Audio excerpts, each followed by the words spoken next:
नमस्कार मंडळी, तुमचं पुन्हा एकदा स्वागत आहे चॅनलवरती। आजच्या व्हिडिओमध्ये आपण शिकणार आहे की तुम्ही क्रेडिट कार्ड यूज करून तुम्ही पैसे कसे कमवू शकता।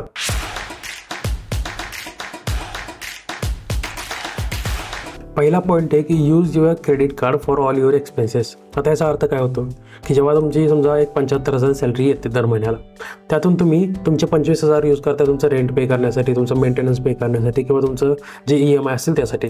मग राहिलेले 50,000 रुपये तुम्ही तुमच्या सॅलरीमधून यूज करण्यापेक्षा तुम्ही ते FD मध्ये टाका आणि तुमचं क्रेडिट कार्ड यूज करा। मग त्याच्यातून फायदा काय होतो की तुम्ही क्रेडिट कार्ड तसंही फ्रीमध्येच यूज करणार। तर फायदा काय आहे की तुम्ही जे पैसे तुमचे 50,000 रुपये FD मध्ये टाकता त्यातून तुम्हाला ॲटलिस्ट 200 रुपये तरी दर महिन्याला इंटरेस्ट मिळेल। तर महिन्याच्या शेवटी तुम्ही तुमची FD लिक्विडेट करा आणि तुमचे क्रेडिट कार्डचे बिल पे करा। मग यातून तुम्ही ॲटलिस्ट दर महिन्याला 200 रुपये तरी कमवू शकता। दुसरा पॉईंट आहे की रिवॉर्ड पॉईंट्स आणि कॅशबॅक्स। आता याचा फायदा काय असतो, जेव्हा पण तुम्ही क्रेडिट कार्ड यूज करता त्यातून तुम्हाला बरेचसे रिवॉर्ड्स आणि कॅशबॅक्स मिळतात आणि ह्याचा फायदा तुम्ही करून घेऊ शकता जेव्हा पण तुम्ही ऑनलाईन शॉपिंग करताय किंवा तुम्ही फ्लिपकार्ट, झोमॅटो, तुमचा ॲमेझॉन, स्विगी याच्यावरती काहीही खरेदी करत असाल त्यावरती तुम्हाला एक कुपन्स किंवा काहीतरी तुमचे गिफ्ट कार्ड किंवा काहीतरी एखादा डिस्काउंट अशा गोष्टी मिळतात। तर ह्या गोष्टींसाठी तुम्ही तुमचं क्रेडिट कार्ड यूज करून त्यातून ॲटलिस्ट महिन्याला 500 रुपये तरी वाचवू शकता। त्यासोबतच जेव्हा पण तुम्ही क्रेडिट कार्ड जास्त दिवसांसाठी यूज करत राहता त्यातून तुम्हाला बरेचसे रिवॉर्ड पॉईंट जनरेट होतात आणि त्याचा तुम्ही यूज करू शकता तुमचे ॲक्च्युअल गिफ्ट कार्ड यूज करण्यासाठी। म्हणजे समजा तुमचे 1 वर्षासाठी तुम्ही 1 लाख रुपये खर्च केला क्रेडिट कार्डवरून, त्यातून तुम्हाला ॲटलिस्ट 10,000 रुपयाचं तरी रिवॉर्ड पॉईंट मिळाले, ते तुम्ही कन्वर्ट करू शकता तुमचं ॲमेझॉनचं गिफ्ट कार्ड, तुमचं फ्लिपकार्टचं गिफ्ट कार्ड। तिसरा पॉईंट आहे की इम्प्रूव्ह युअर क्रेडिट रेटिंग।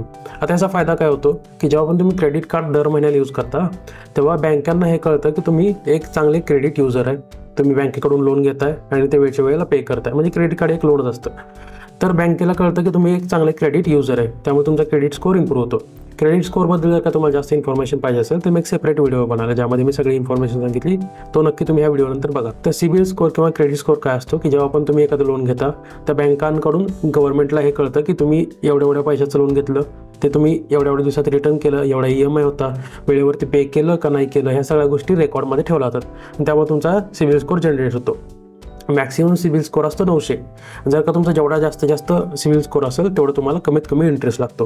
मग आता ह्याचा फायदा काय होतो की जेव्हा तुम्ही क्रेडिट कार्ड यूज करता तुम्ही वेळच्या वेळेला पैसे माघारी करताय, मग बँकांना कळतं की चांगला यूजर आहे, मग तुमचा सिबिल स्कोअर वाढतो। तर याचा फायदा काय होतो की जेव्हा तुम्ही तुमचं घर घेणार असाल, तुम्हाला गाडी घ्यायची असेल, तुम्हाला काहीतरी एखादं पर्सनल लोनच घ्यायचं असेल, त्यावेळेस तुम्हाला कमीत कमी इंटरेस्टवरती तुम्हाला हे लोन मिळतं। आता कमी इंटरेस्टमध्ये तुम्ही जर का लोन घेताय तर त्यातून तुम्ही खूप जास्त सेव्हिंग करताय। तर पर्सनल फायनान्समध्ये एक म्हण आहे जिला म्हणतात की every penny saved is equal to every penny earn. म्हणजे काय, जेवढे पैसे तुम्ही सेव्ह कराल ते पैसे तुम्ही कमवल्यासारखेच आहेत। तर जेव्हा पण तुमचा सिबिल स्कोअर जास्त असेल तुम्हाला कमी इंटरेस्टवरती ते लोन मिळेल आणि तुम्ही जास्त पैसे सेव्ह कराल। तर अशा पद्धतीने तुम्ही क्रेडिट कार्ड यूज करून तुमचे पैसे सेव्ह करू शकता। चौथा पॉईंट आहे की लिमिट युअर क्रेडिट कार्ड्स। म्हणजे काय, जेव्हा तुम्ही जास्त क्रेडिट कार्ड यूज करता, समजा तुम्ही 4-5 क्रेडिट कार्ड यूज करताय तर ते ट्रॅक करणं अवघड होऊन जातं आणि समजा जर का तुम्ही एकाही क्रेडिट कार्डचं बिल पे करणं विसरला तर त्यामुळे तुम्हाला खूप जास्त इंटरेस्ट लागतो, त्यासोबतच तुमचा सिबिल स्कोअरही कमी होतो। याच्यामुळे तुमचा सिबिल स्कोअर कमी झाला, तुम्हाला इंटरेस्ट परत जास्त लागणार लोनवरती, त्यासोबतच तुमचे जास्त पैसेही खर्च होणार।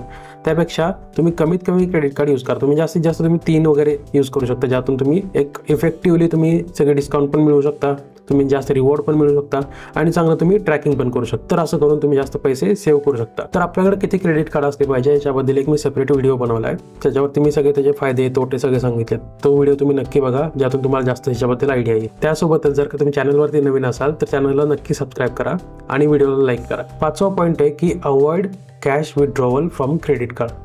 आता हे काय आहे की तुमचं क्रेडिट कार्ड तुम्ही ATM कार्डसारखं यूज करू शकत नाही। तर जेव्हा पण तुम्ही तुमचं क्रेडिट कार्ड ATM कार्डसारखं यूज करता आणि त्यातून तुम्ही पैसे विथड्रॉ करता, त्याचा तोटा काय होतो की त्यावरती खूप जास्त इंटरेस्ट लागतात, त्यासोबतच खूप जास्त तुम्हाला फी पण पे करावी लागते आणि ज्या दिवसापासून तुम्ही पैसे विथड्रॉ केलेत त्याच्यावरती तुम्हाला खूप जास्त पैसे पे करायला सुरुवात होते।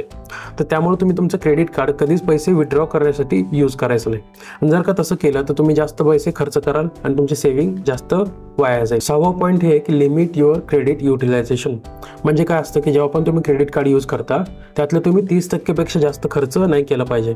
जर का तुम्ही 30% पेक्षा जास्त खर्च केला तर तुमचा एक अशी इमेज तयार होते की तुम्हाला जास्त क्रेडिटची गरज असते, तुम्हाला जास्त पैशांची गरज असते, तुम्ही क्रेडिट हंग्री आहात। तर जर का अशी इमेज क्रिएट झाली तर त्यामुळे तुमचं सिबिल स्कोअर कमी व्हायला चालू होते, जे की तुमचं क्रेडिट कार्ड यूज केल्यामुळे वाढायला पाहिजे। पण जर का तुम्ही 30% पेक्षा जास्त खर्च केला तुमचा सिबिल स्कोअर कमी होतो। तर जेव्हा पण तुम्ही खर्च करणार असाल तुम्ही तुमचे जे 2 किंवा 3 क्रेडिट कार्ड आहेत त्यावरती इक्वली डिस्ट्रीब्यूट करा खर्च, जेणेकरून तुम्हाला जास्तीत जास्त तुमचा सिबिल स्कोअर पण इम्प्रूव्ह होईल आणि तुमचं 30% जास्त खर्च पण नाही दिसणार. तर हा क्रेडिट कार्डबद्दलचा मी एक सेपरेट व्हिडिओ बनवला ज्यामध्ये मी सिबिल स्कोअर आणि क्रेडिट कार्ड ह्याच्याबद्दलचं रिलेशन जे आहे ते सांगितलंय. तर तो व्हिडिओ तुम्ही नक्की बघा. 7वा खूप महत्त्वाचा पॉईंट आहे की स्पेंड वाईजली. आता ह्याच्यामध्ये काय आहे की नक्की जेव्हा पण तुम्ही खर्च करता ही ऑब्वियस गोष्ट आहे, पण हे लोकांना लक्षात नाही येतं की आपण ह्या गोष्टी करतोय. आता जेव्हा पण तुम्ही क्रेडिट कार्ड यूज करता हे एक लोन आहे आणि आपल्याला हे कळत नाही की हे आपले पैसे नाहीत, हे बँकेचे पैसे आहेत. आपल्याला दिसतं 1 लाख रुपये त्यामध्ये. तर हे पैसे जेव्हा आपण खर्च करायला जातो तेव्हा आपल्याला वाटतं की अरे अजून 1 लाख रुपये आहेत ना, आपण खर्च करत राहूया. पण जेव्हा पण तुम्ही अशा गोष्टी खरेदी करता ज्या आपण अफोर्ड नाही करू शकत, समजा तुम्ही तुमची एक 15-20 हजाराची सॅलरी आहे, तुम्ही 1.5-2 लाखाचा जर का तुम्ही एखादा मोबाईल यूज करताय, तुम्ही आयफोन वगैरे घेताय, तर त्याचा काही फायदा नाही, कारण की तुम्ही तेवढा अफोर्डच करू शकत नाही. तर ह्या गोष्टी करण्यापेक्षा ज्या गोष्टी आपण खरंच अफोर्ड करू शकतो त्या जर का तुम्ही खरेदी केला तर तुम्ही तुमचं एक बजेटिंग चांगलं करू शकता.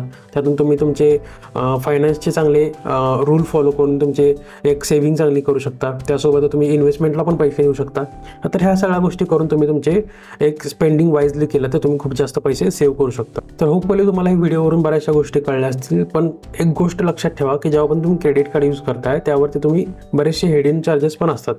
तर त्या हिडन चार्जेसला तुम्ही एक लक्ष द्या की नक्की तुम्ही खर्च केल्यानंतर त्यावरती तुम्हाला काही चार्जेस तर लागत नाहीत ना. जर का लागत असेल तर तुम्ही नक्की कस्टमर केअरला वगैरे कॉल करून सांगा की मला ह्यावरती एक तुम्ही एक्स्ट्रा चार्ज लावला, त्यामागचं कारण काय. तर अशा गोष्टी करताना तुम्ही एक लक्ष द्या की आपल्या पैशांवरती ताबा आहे का. कारण की मी जे सांगतोय तुम्ही FD मध्ये पैसे टाका आणि ते नंतर तुम्ही बाहेर काढा. तर ह्या गोष्टी करण्यासाठी स्वतःला खूप डिसिप्लिन असणं गरजेचं असतं. म्हणजे जर का आपण जास्त खर्च केला तर मग आपण ते FD मध्ये पैसे काढून टाकणार तरी कसे.